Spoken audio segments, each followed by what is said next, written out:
আল্লাহ পাক কোরআনুল মাজিদে শুনিয়েছেন ফাওয়াইলুল লিল মুসাল্লিন আল্লাযীনা হুম আন সালাতিহিম সাহুন আল্লাযীনা হুম ইউরাউনা ওয়া ইয়ামনাউনাল মাউন। আল্লাহ পাক শুনিয়ে দিলেন ফাওয়াইলুল লিল মুসাল্লিন, ওই সমস্ত নামাজীরাই ক্ষতিগ্রস্ত যারা নামাজ সম্পর্কে বেখবর। আল্লাযীনা হুম আর যারা লোক দেখানো নামাজ আদায় করে এরাও ক্ষতিগ্রস্তর ভিতরে। আর নিত্য প্রয়োজনীয় জিনিসগুলি যারা পাড়া প্রতিবেশীদের ধার দেয় না এরাও ক্ষতিগ্রস্তর ভিতরে। এই আয়াতের তাফসীর আপনি পড়ে দেখুন, আল্লাহ পাক তিনি শুনিয়ে দিলেন পাড়া প্রতিবেশী হিসাবে কেউ যদি কোনো জিনিস ধার চাইতে আসে আমাদের দেওয়াটা নৈতিক দায়িত্ব। প্রচন্ড পানি হয়েছে, কোদাল চাইতে এসছে যে ভাই এই কোদাল দাও তো, আমি একটু বাড়ির উঠোনে পানি জমে গেছে তো পানিটা একটু কাটিয়ে দেবো। আপনি বলেন ভাই কোদাল আমি দিতে পারবো না, তুমি কোদাল কিনে নাও বা অন্য জায়গা থেকে নাও, আপনি দিলেন না। একজন মহিলা এসছে সন্ধ্যাবেলা, যে বুবু সে কুচির আব্বা গুমা বাজারে বা বিড়ায় চলে গেছে আর হঠাৎ করে আত্মীয় স্বজন এসছে, তো তুমি 1 কেজি চাল ধার দাও। আপনি বলেন না না এসব আমি দিতে পারবো না, মানে আপনার প্রতিবেশীকে আপনি সাহায্য করলেন। আল্লাহ বললেন ওয়ায়ামনাউনাল মাউন, যারা প্রতিবেশীদের নিত্য প্রয়োজনীয় জিনিসগুলি দেয় না তারাও ক্ষতিগ্রস্তর ভিতরে। তবে হ্যাঁ, এই না দেওয়ার পিছনে একটা কারণও আছে বর্তমানে। যদি যে জিনিসটা আমি প্রতিবেশীর কাছ থেকে নেই এটা হলো আমার আমানত, মানে তার জিনিস আমার কাছে আমানত, এটা ফেরত দিতে হবে যথাযথ সময়।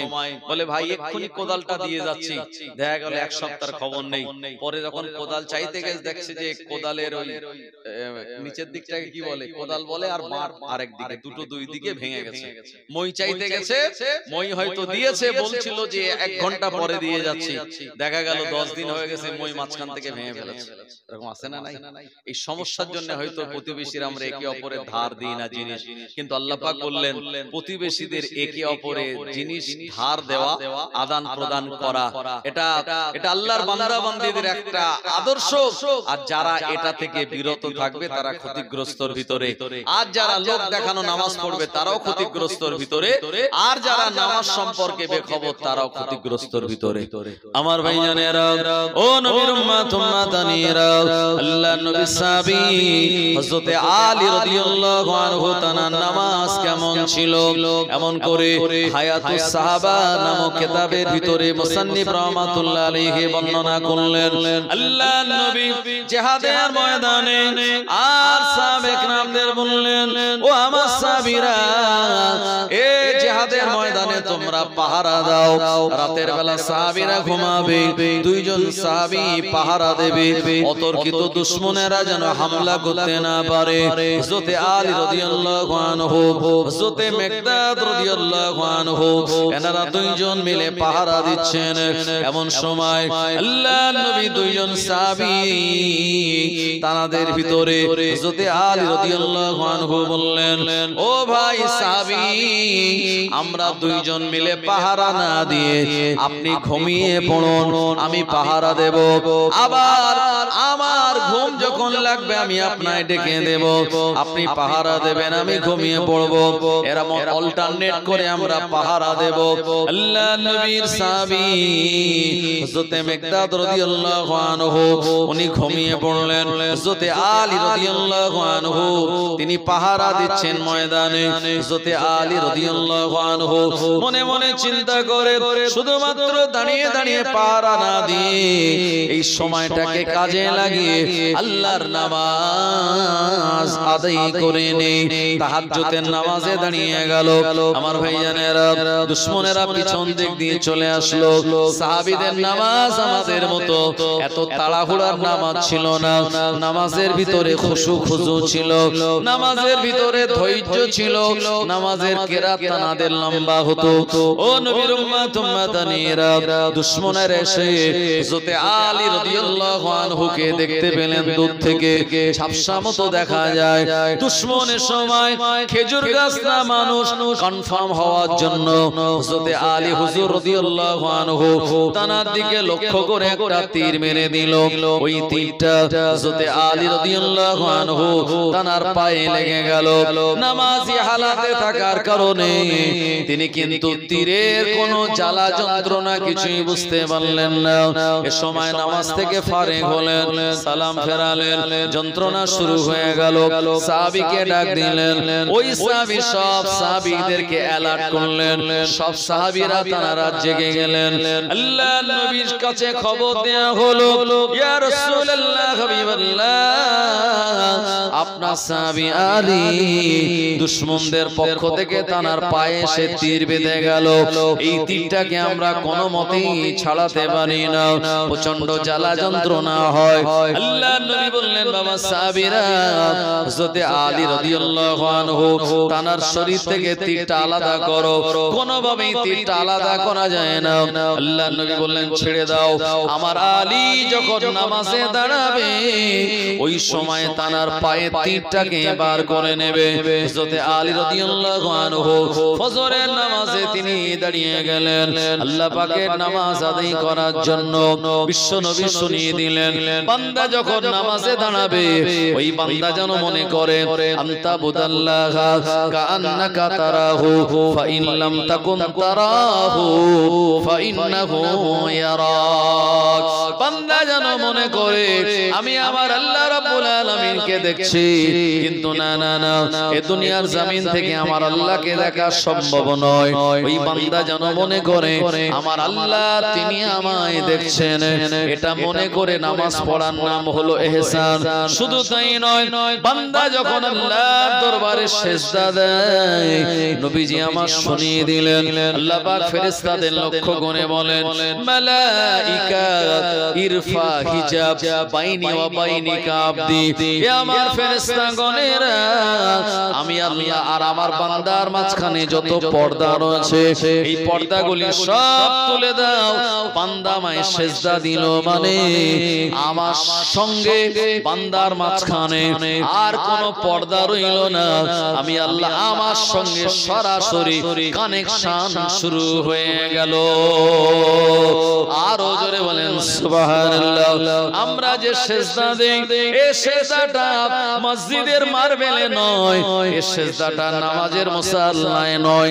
আল্লাহর নবী বললেন, বান্দা যখন সিজদা দেয় আস-সাজিদু ইয়াসজুদু আলা কাদামাইহির রহমান, বান্দা বান্দির সিজদাটা আল্লাহ পাকের কুদরতি পায়ের উপরে পড়ে যায়। আরো জোরে বলেন সুবহানাল্লাহ। আমাদের সিজদা কোথায় পড়ে? রাসূল বলেন, আস-সাজিদু ইয়াসজুদু আলা কাদামাইহির রহমান, আল্লাহ পাকের কুদরতি পায়ের উপরে বান্দা সিজদা পড়ে। আমরা যখন আল্লাহকে সিজদা দেই, এই সিজদার দাম কত জানেন? বিরাট বিরাট দাম।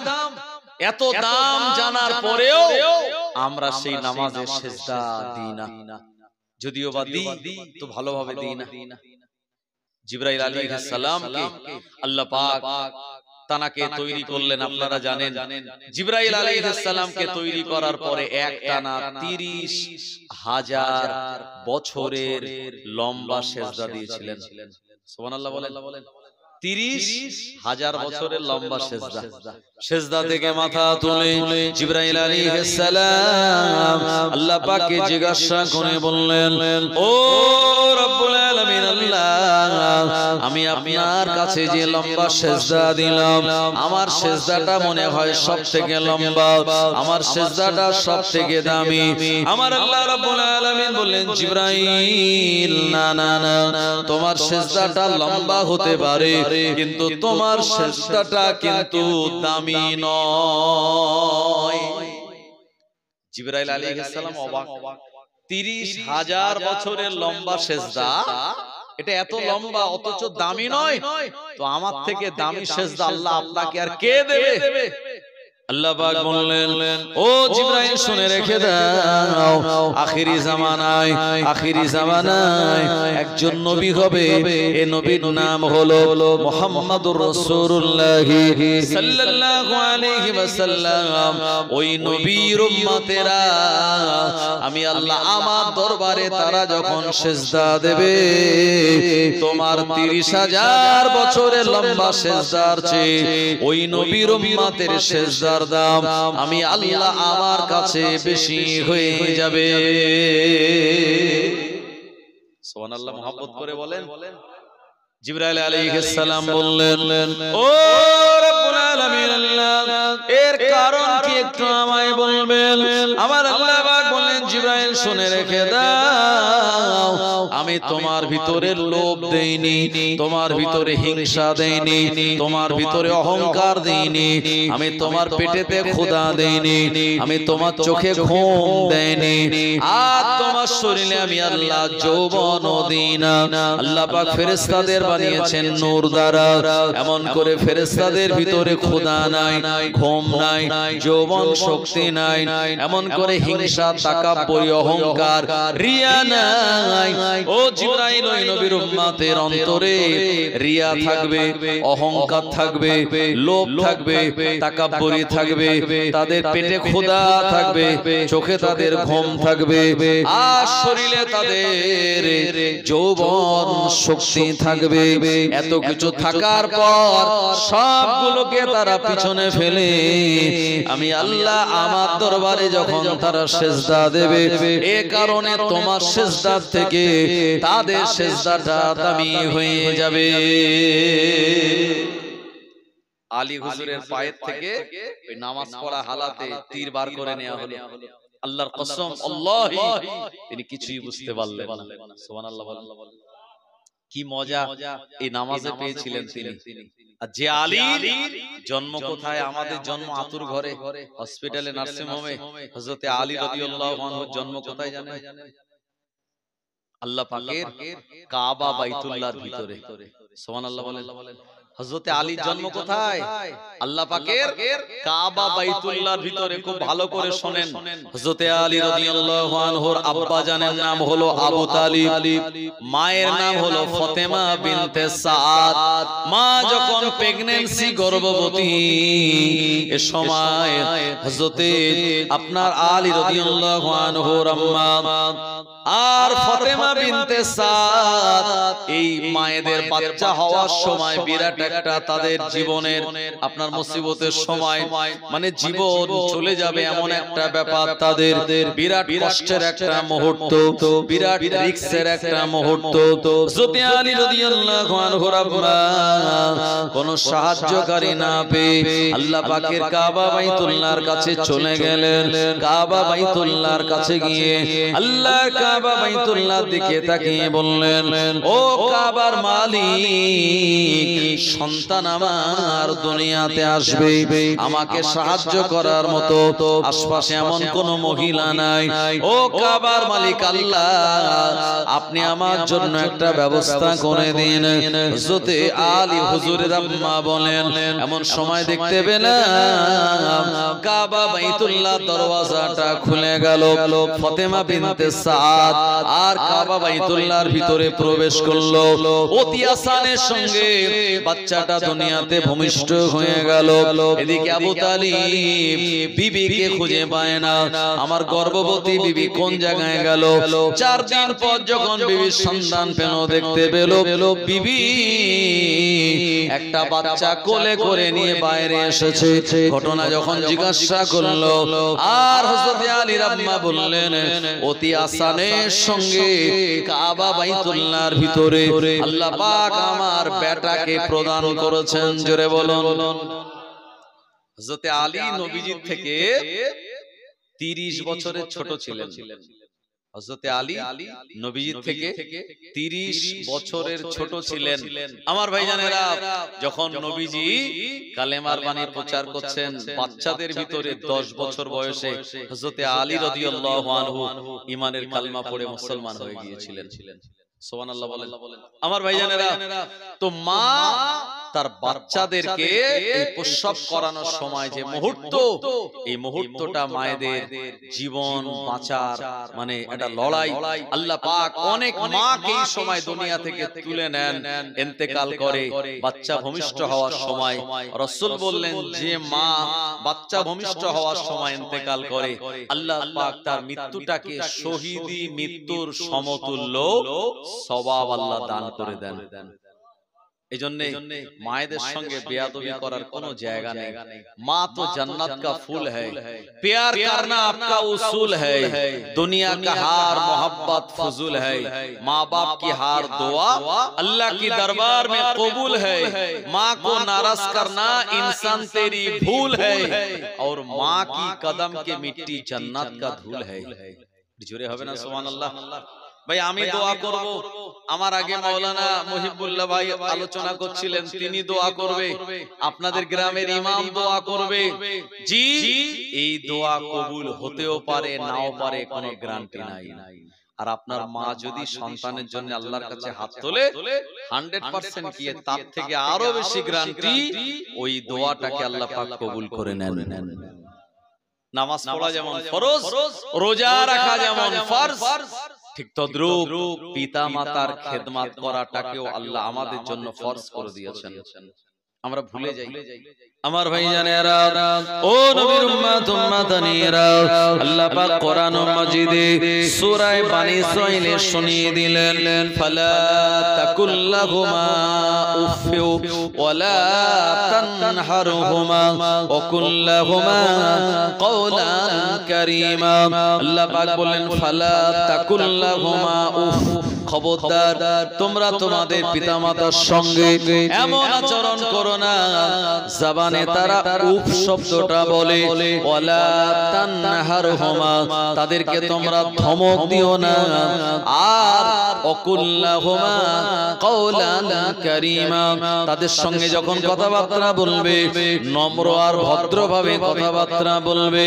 ও জওয়ানেরা যুবকেরা, এই দুনিয়ার জমিনে আল্লাহ পাক সন্তানদের জান্নাত রেখে দিয়েছে মায়ের পায়ের তলায়। জোরে বলুন, নবীজি বললেন আল জান্নাতু তাহতা আকদামুল উম্মাহাত, ও কামা ক্বালা আলাইহিস সালাম। প্রিয় নবী বললেন পুরুষের জান্নাত হলো মায়ের পায়ের তলায়, আর মেয়েদের জান্নাত হলো স্বামীর পায়ের তলায়। এর অর্থ হলো এটা মায়ের খিদমতেই জান্নাত মিলবে, পিতামাতার খিদমতে আল্লাহ খুশি হবে, আর নারীদের জান্নাত হলো স্বামীর সন্তুষ্টির ভিতরে, স্বামীর খেদমতের ভিতরে। কোন নারী নামাজ কালাম পড়ে ইবাদত বান্দেগি করে অথচ স্বামীর বিরুদ্ধে চলাচল করে, স্বামী যা বলে তার বিপরীত চলে, বিশ্বাস করুন ওই নারীর ইবাদত বান্দেগি আমার আল্লাহ তিনি কবুল করবেন না।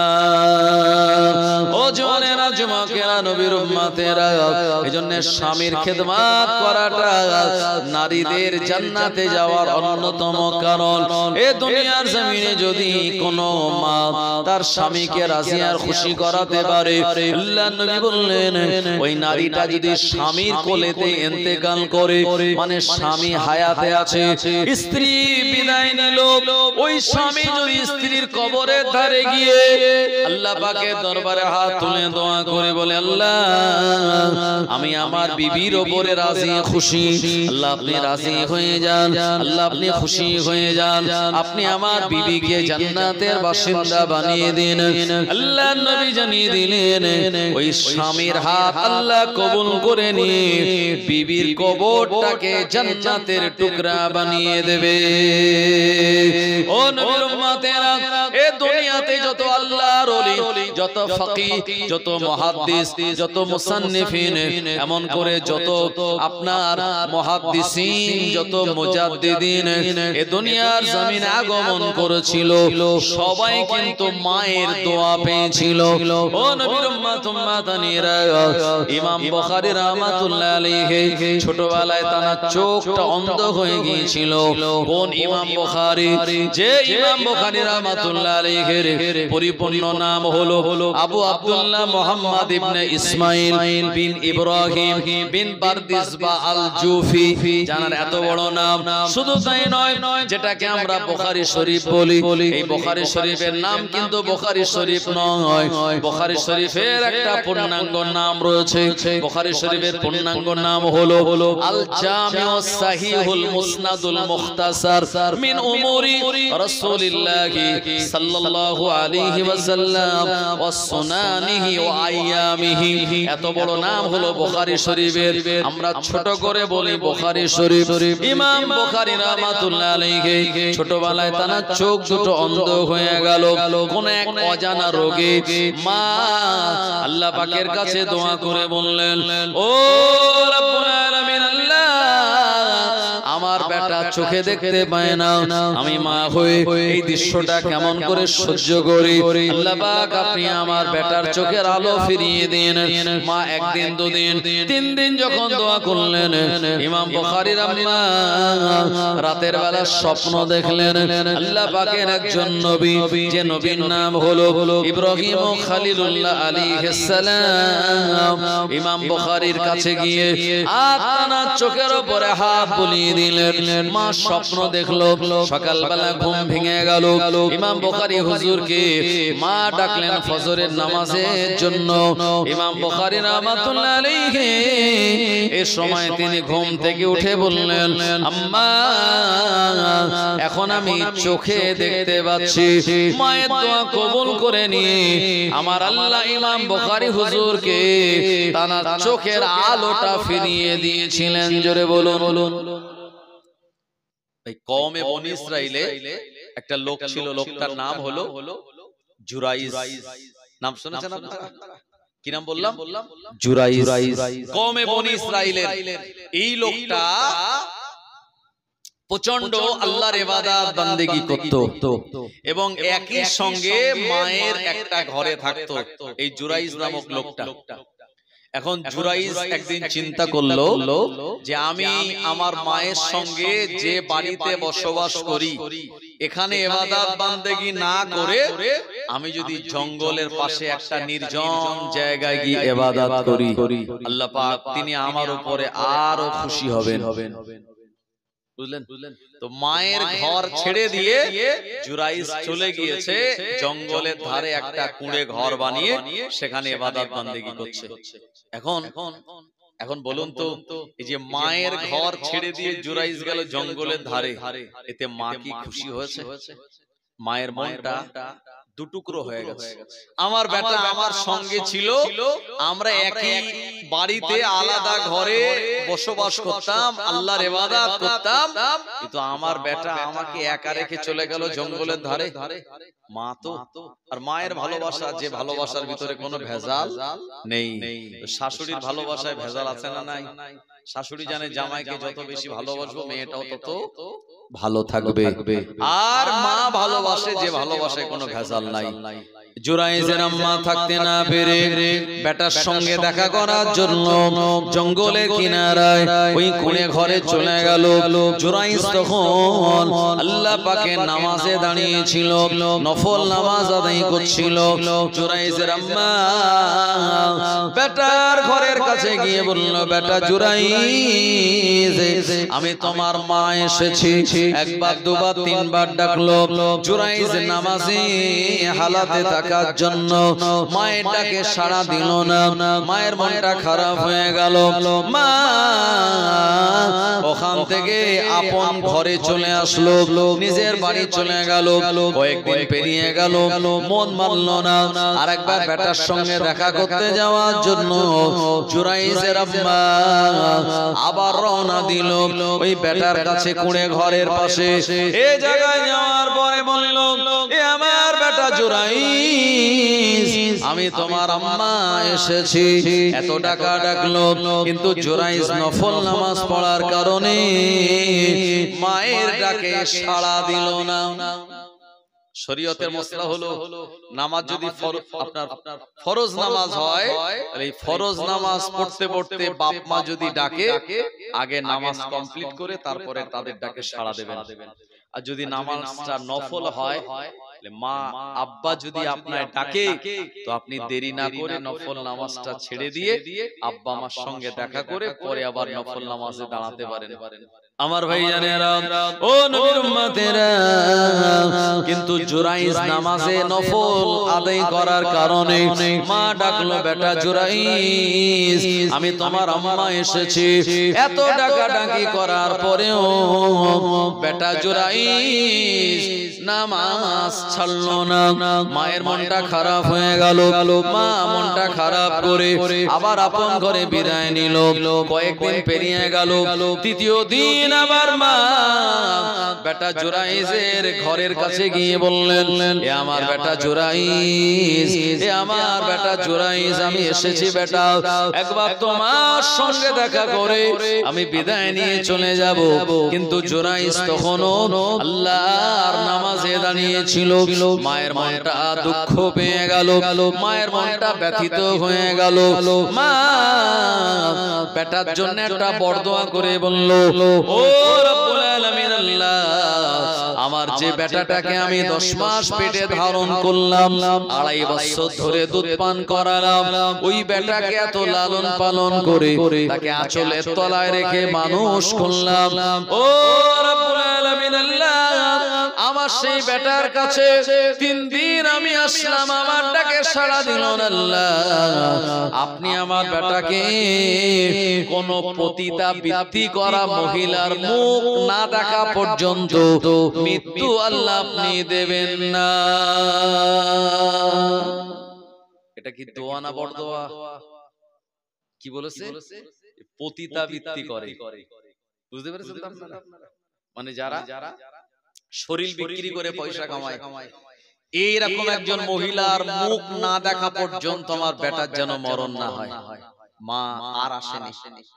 ভাই একদিন ওই জুরাইজের বাড়ির আশপাশ দিয়ে একজন ওই রকম একটা মহিলা যাতায়াত করছে জুরাইজকে তার ফাঁদে ফেলার জন্য। রাসূল বলেছেন, আন-নিসাউ হিবালাতিশ শাইতান আও কামা ক্বাল আলাইহিস সালাম। নবী বললেন, বেপরদা নারী যারা, তারা হলো শয়তানের ফাঁদ। আমরা মাঝে মাঝে ওই যে পানি বেশি হলে ফাঁস জাল ফেলি না মাছ ধরার জন্য, তো শয়তানও জাল ফেলে আমাদেরকে ঈমানদারদের ধরার জন্য। তারা কারা? বেপরদা নারী। জি, রাসূল বলেছেন হাদিসে। তো এই বেপরদা নারী তার বাড়ির পাশ দিয়ে কয়েকদিন যাতায়াত করছে, আর এই বেপরদা নারীর ফাঁদে কত পুরুষ পড়ে তাদের যে জীবন ধ্বংস হয়ে গেছে তার কোনো ঠিক ঠিকানা নাই। কথা ঠিক কিনা বাবু? আমার ভাইজানেরা, জীবনে যদি আপনার ঠিকঠাক একজন নারী হয় আসে, তাহলে আপনার সফলতা অনিবার্য। আর ভুলভাল নারীর সঙ্গে যদি বিয়ে হয়, সারা জীবন ওই বইয়ের কিল চড় খেয়ে জীবন চলে যাবে। কথা ঠিক কিনা আমার ভাইজানেরা? তো এখন এই জুরাইজ সে দেখছে একজন মহিলা তাকে বারবার তার দিকে আহ্বান করে, কিন্তু জুরাইজ না তাকে ইগনোর করলো, তাকে রিফিউজ করে দিল। এভাবে কয়েকটা মাস পেরিয়ে গেল। একদিন এই মহিলাটা এলাকায় আসলো একটা কোলে করে বাচ্চা নিয়ে। এলাকার মানুষেরা জিজ্ঞাসা করলো, এ মহিলা, তুমি তো কুমারী ছিলে, তুমি তো ভার্জিন ছিলে, অথচ তোমার এখনো বিয়ে শাদী হয় না, এই বাচ্চাটা কিভাবে তোমার কাছে আসলো? এই সময় মহিলা বলল, এটা আমারই বেটা। এলাকার মানুষেরা বলল, তোমার এই বেটাটা হওয়ার পিছনে কে দায়ী? ওই মহিলা তখন বলে দিল, আমার এই বেটাটার পিতা হলো এ কওমে বনি ইসরাইলের আবেদ মানুষ, যাকে আপনারা বিরাট ইবাদতকারী বান্দা বলে জানেন। ওই লোকটার নাম হলো জুরাইজ। আবার ভাই, এখন যে যত বড় আলেম হোক, যদি তার বিরুদ্ধে এরকম একটা অভিযোগ জমা পড়ে বা এলাকার লোক জানে, আচ্ছা মানে তারে যা অবস্থা করবে সে তো নতুন করে আর বলার অপেক্ষা রাখে না। এখন এলাকার লোক যারা জানতো জুরাইজ এ জঙ্গলের ধারে ছোট্ট কুঁড়ে ঘর বানিয়ে বিরাট ইবাদত বান্দেগি করে, তারা গিয়ে জুরাইজের কলার ধরে বাইরে বের করে এনেছে, এনে মারধর উত্তম মাধ্যম দেওয়া শুরু করলো। তার যে ঘর এটা ভেঙে চুরমার করে দিল। জুরাইজ বলছে আমায় মারছো কেন? আরে জনগণ শোনে, জনগণ যখন মারতে শুরু করবে কারো কথা শুনবে না, আগে মেরে নেবে তারপরে পরে কথা। কথা ঠিক কিনা? তো একটা সময় কিছু লোক বলেই দাঁড়া জুরাইজকে ছেড়ে দে। জুরাইজ কি বলতে চায় একটু শুনে নেওয়া যাক। জুরাইজ বলল তোমরা আমায় মারো কেন? এই মহিলাটাকে দেখিয়ে বলল এ মহিলাটা কুমারী ছিল, ভার্জিন ছিল, এই মহিলাটার সন্তান হওয়ার পিছনে তুমি তো দায়ী। জুরাইজ বলল আস্তাগফিরুল্লাহ, না না না, আমার দ্বারা এ কাজ হয় না। বলল মহিলা তো তোমার নাম বলে। এ সময় জুরাইজ বলে আল্লাহর কসম ওই মহিলা মিথ্যা বলে। মহিলা মিথ্যা বলছে, মহিলা তা তো প্রমাণ এই বাচ্চাটা তার হয়েছে। তুমি যে জিনা করনি তার প্রমাণ কি? আমার ভাইজানেরা, ও নবীর উম্মত উম্মাতানিরা, জুরাইজ বলল আমায় একটুখানি তোমরা সময় দাও, আমি 2 রাকাত নামাজ আদায় করব। জুরাইজ আল্লাহর দরবারে 2 রাকাত নামাজ আদায় করার জন্য জানিয়ে গেল। ওরা সময়টা দিয়ে দিল। জুরাইজ 2 রাকাত নামাজ আদায় করে আল্লাহ পাকের দরবারে দোয়া করে বললেন ও রব্বুল আলামিন, আল্লাহ আপনি তো সব কিছু জানেন। আল্লাহ এমন অপকর্ম আমি করিনি, অথচ আমার বিরুদ্ধে এমন অপবাদ। আল্লাহ পাক একটা রাস্তা আপনি আমায় বলে দিন। যেহেতু জুরাইজ একজন আল্লাহর ওলি ছিলেন, তার উপরে ইলহাম হয়ে গেল জুরাইজ তোমার এই অপকর্মের উপরে যারা ইলজাম চাপায় ওদেরকে বলে দাও তোমার ঘটনার সাক্ষ্য দেবে ওই মহিলার কোলে থাকা শিশু বাচ্চাটা। জুরাইজ বলে দেখো ওই মহিলার কথা মেনো না, আমার কথা মানতে হবে না। ওই যে ছোট্ট বাচ্চা তার কথা তোমরা মানবে তো? তো বললে হ্যাঁ আমরা মানবো যদি ছোট বাচ্চা কিছু বলে। ছোট বাচ্চাটা সে তো কান্না ছাড়া কিছু জানে না, কি বলবে সে? জুরাইজ বলল এই বাচ্চাটাকে নিয়ে আসো। এই বাচ্চাটাকে আনা হলো। জুরাইজ ওই বাচ্চাটার মাথায় হাত বুলিয়ে বলল হে আল্লাহর বান্দা, আমার আল্লাহ তোমায় যে কালাম শিক্ষা দিয়েছে ওটা তুমি বলো। এ সময় ওই বাচ্চাটার জবান দিয়ে বেরিয়ে গেল না না না, আমার পিতা জুরাইজ নয়, আমার পিতা হলো এই এলাকার রাখাল, তার নাম আব্দুল্লাহ। ও নবীর উম্মত উম্মাতানিরা, এই মাসুম বাচ্চাটা যখন এমন কথা বলে দিল, জুরাইজের ব্যাপারে তারা বিশ্বাস করে নিল। এ সময় যারা জুরাইজকে মারধর করেছিল, তার ঘর ভেঙে দিয়েছিল, তারা জুরাইজের কাছে ক্ষমা চায়, মাপ চায়। জুরাইজের হাতের উল্টো পিঠে তারা চুমা দেয়। জুরাইজকে বলল হুজুর আপনি যদি বলেন আপনার জন্য একটা সোনার ঘর আমরা বানিয়ে দেব। জুরাইজ বলল না না না, সোনার ঘর আমার জন্য বানাতে হবে না, যেমন ঘর ছিল ওই রকম একটা ইবাদত করার ঘর আমায় বানিয়ে দাও। ও জওয়ানেরা, জুরাইজ নির্দোষ হিসাবে সাব্যস্ত হয়ে গেল। এ সময় এলাকার মানুষেরা জিজ্ঞাসা করলো আল্লাহর নেক বান্দা, আপনি আল্লাহ পাকের এত ইবাদত বান্দেগি করার পরেও আপনি এত কেন বেইজ্জতি হয়ে গেলেন? আপনাকে কত লোক মারধর করলো, আপনার জামার কলার ধরলো, আপনার ঘরটাকে ভেঙে দিল। জুরাইজ বলল এটা হওয়ার কারণ হলো আমার মায়ের বরদোয়া। আমার আম্মা আমার কাছে একদিন নয়, দুদিন নয়, 3 দিন দেখা করতে এসেছিল। আমি বেটা হিসাবে আমার উচিত ছিল নফল নামাজটা ছেড়ে দিয়ে মায়ের সঙ্গে দেখা করা। না না না, মায়ের সঙ্গে দেখা না করার জন্য মায়ের মনটা নারাজ হয়ে গেল। আমার মা জবানে এমন কথা বলার কারণে আমার অবস্থাটা এমন হলো।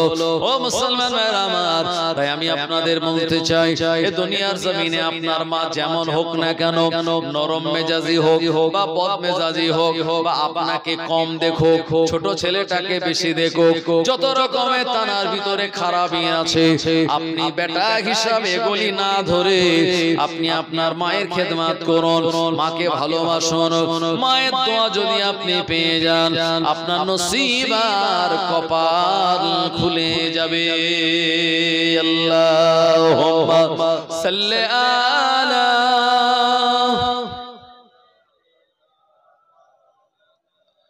ওয়া আলা আলি সাইয়্যিদিনা।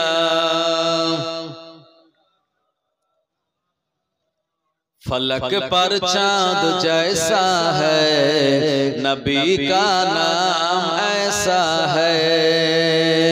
फलक पर चांद जैसा है, नबी का नाम ऐसा है। दिलों से गम मिटाता है, मोहम्मद नाम ऐसा है। दिलों से गम मिटाता है, मोहम्मद नाम ऐसा है। ये दिल जो गम का मारा हो, मोहम्मद याद आता है। ये दिल जो गम का मारा हो, मोहम्मद याद आता है। जुदा जब कोई प्यारा हो, मोहम्मद याद आता है। फलक पर चांद जैसा है, नबी का नाम ऐसा है। दिलों से गम मिटाता है, मोहम्मद नाम ऐसा है। अल्लाहुम्मा सल्ले अला सय्यिदिना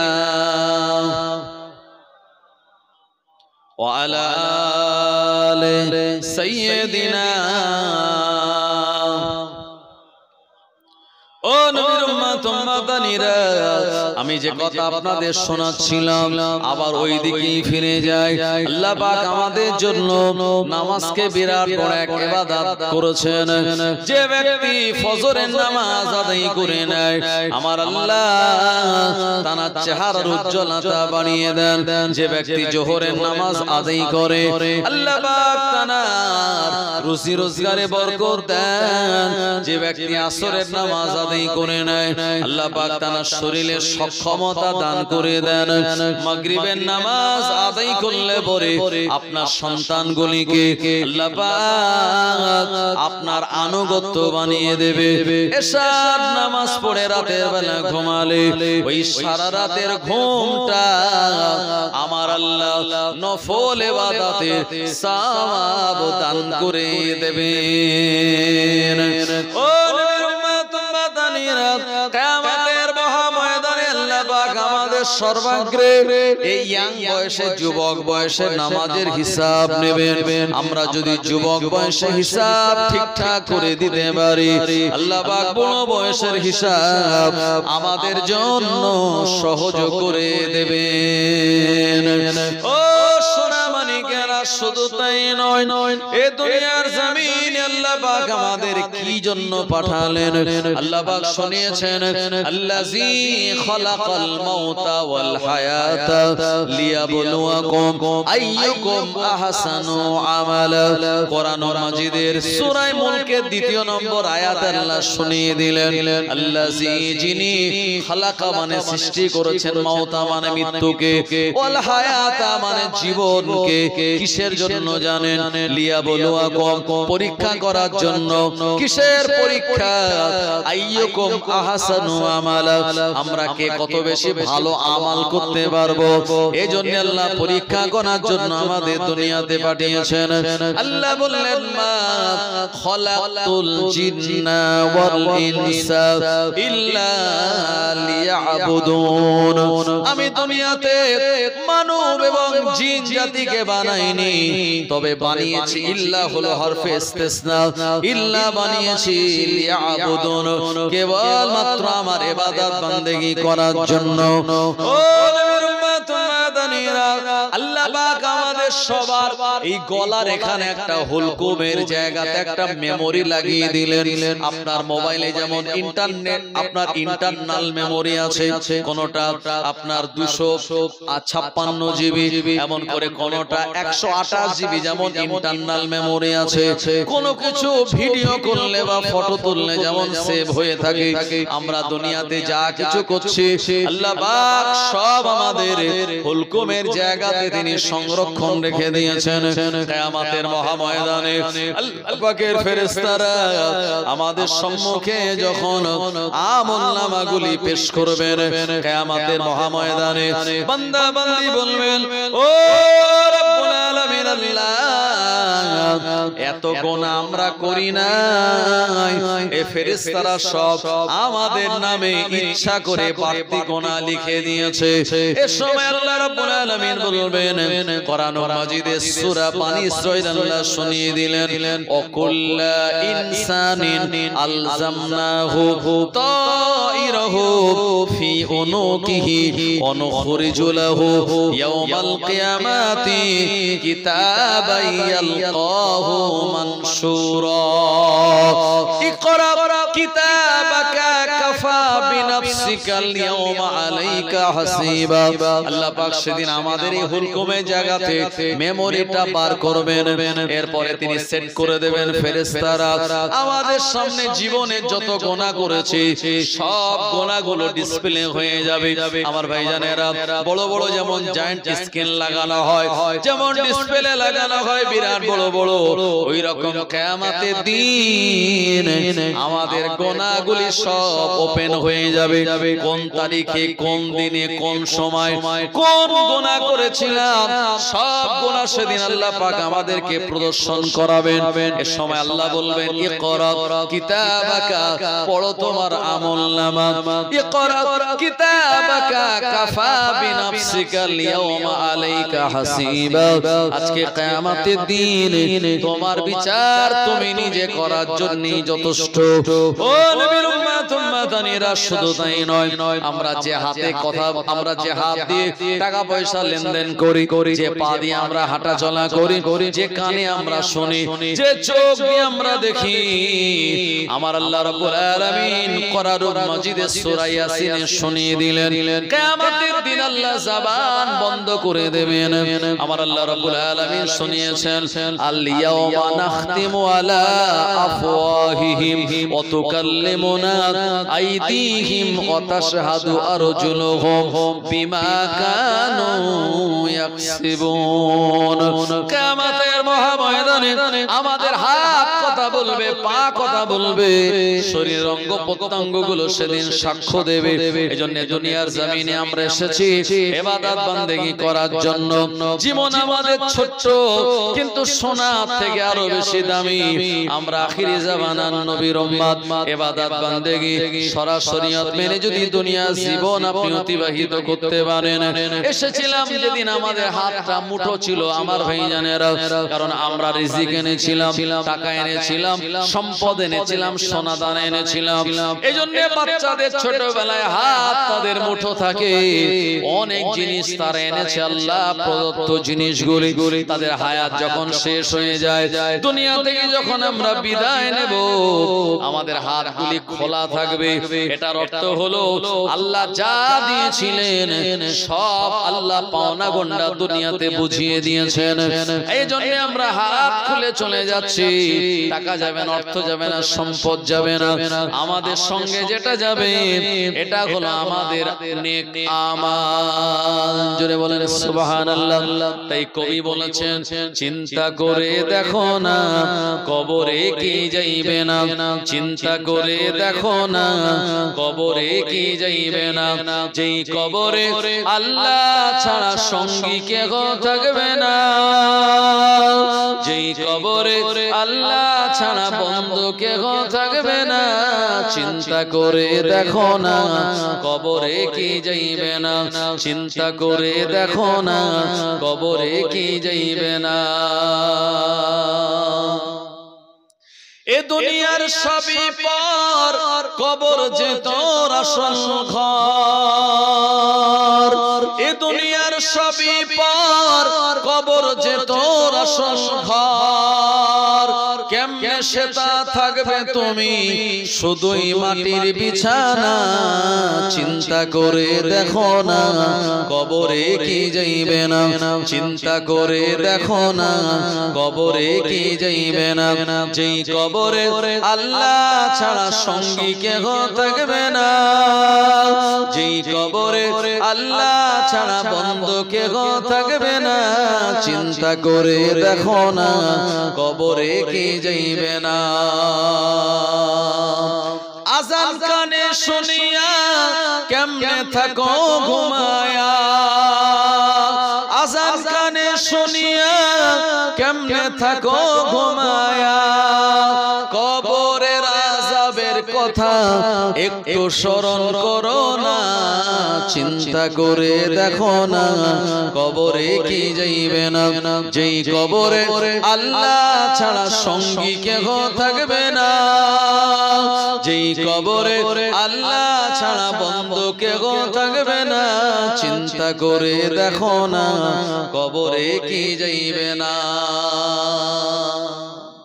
দিন যায় রাত আসে কমিতেছে হায়াত চিন্তা করে দেখো সবে সামনে মওত হাসি খুশি রং তামাশা ছাড়ি এখন করো সবে আল্লাহ আল্লাহ থাকিতে জীবন আমার ভাইজানেরা এই দুনিয়া আমাদের খুব ছোট্ট এই দুনিয়াতে আমরা হায়াত নিয়ে এসেছি খুব অল্প আদম নবী 1000 বছর বেঁচে ছিলেন জি আর নূহ নাজিহুল্লাহ তিনি 960 বছর হায়াত পেয়েছিলেন আপনার ইব্রাহিম খলিলুল্লাহ 225 বছর হায়াত পেয়েছিলেন নবী আপনার ইউসুফ আলাইহিস সালাম 137 বছর হায়াত পেয়েছিলেন ইয়াকুব আলাইহিস সালাম 190 বছর হায়াত পেয়েছিলেন নবী সালেহ আলাইহিস সালাম 580 বছর হায়াত পেয়েছিলেন নবী মুসা আলাইহিস সালাম 224 বছর হায়াত পেয়েছিলেন আমাদের নবী মাত্র 63 বছর জিন্দেগি আমরা সেই নবীর উম্মত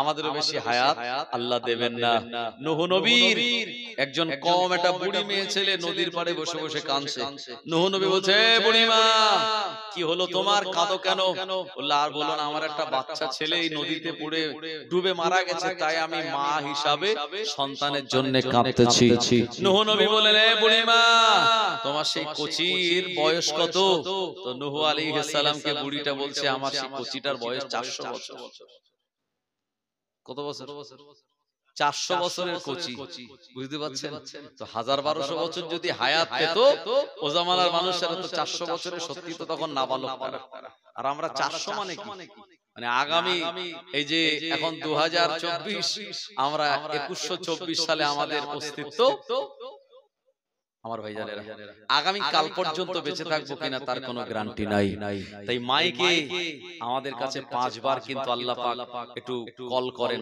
হ্যালো আমাদের ফোন আসে না নাই কাছে আর এখন ফোন মানে কি বুঝতে পারছেন তো বাচ্চারাই তারা লাগিয়ে দিয়েছে বড়দের দেখে বলছে বড়রা করছে আর আমরা কেন বাদ যাব ওরা স্ট্যান্ডে খাড়া করে বাচ্চা কান্নাকাটি করছে ভাত খাচ্ছে না একটা মোবাইল দিয়ে দিন কি সুন্দর কার্টুন দেখে নন্টে ফন্টে দেখে আরো সব কি কোথায় কার্টুন আছে এসব গুলো দেখে সুন্দর করে ভাত খাবে তার আর কোন রকমের পেরেশানি থাকবে না সারা দিন একটা ফোন দিয়ে দিন ও এমন ভাবে ওই শর্ট ভিডিও গুলো দেখতেই লাগবে আমার ভাইজানেরা তার খিদেও লাগবে না ঘুম লাগবে না জ্বালাতনও থাকবে না কথা ঠিক কি না আর আমাদের থেকে বাচ্চারা ফোন আরো বেশি জানে আমরা আর কি জানি ওরা ফোনের মানে 14 গোষ্ঠী সব ওরা ভালো জানে আমার ভাইজানেরা তো দুনিয়ার জমিনে আল্লাহ পাক আমাদের কাছে কেউ যদি ফোন করে আমরা কি করি তাড়াতাড়ি কাজ কাম বাদ দিয়ে আমরা ফোনটাকে রিসিভ করে হ্যালো বলি আর যখন ফোনটা মিস কল হয়ে যায় রিংটা আমরা ধরতে পারি না তখন কল ব্যাক করি কি করি না দেখি কে আছে ইমার্জেন্সি কিনা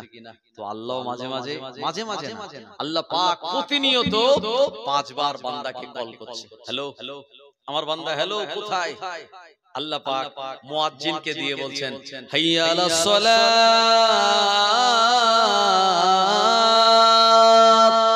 হাইয়া আলাল ফালাহ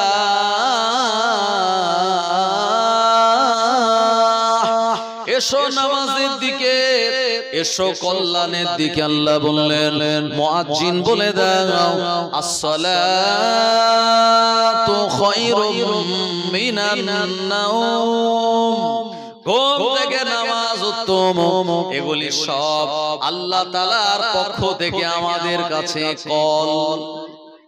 কারণ আযান কে তৈরি করেছে? ভাই আমার কথা রাগ করছেন আপনারা? আযান কে বানিয়েছে? আল্লাহ স্বয়ং নিজে। কারণ মদিনার মসজিদ যখন তৈরি হলো তখন কিন্তু আযান দেওয়ার নিয়ম ছিল না। আল্লাহর নবী এই সময় এশার নামাজ পড়ে একদিন সাহাবে কেরামদের নিয়ে মিটিং করলেন।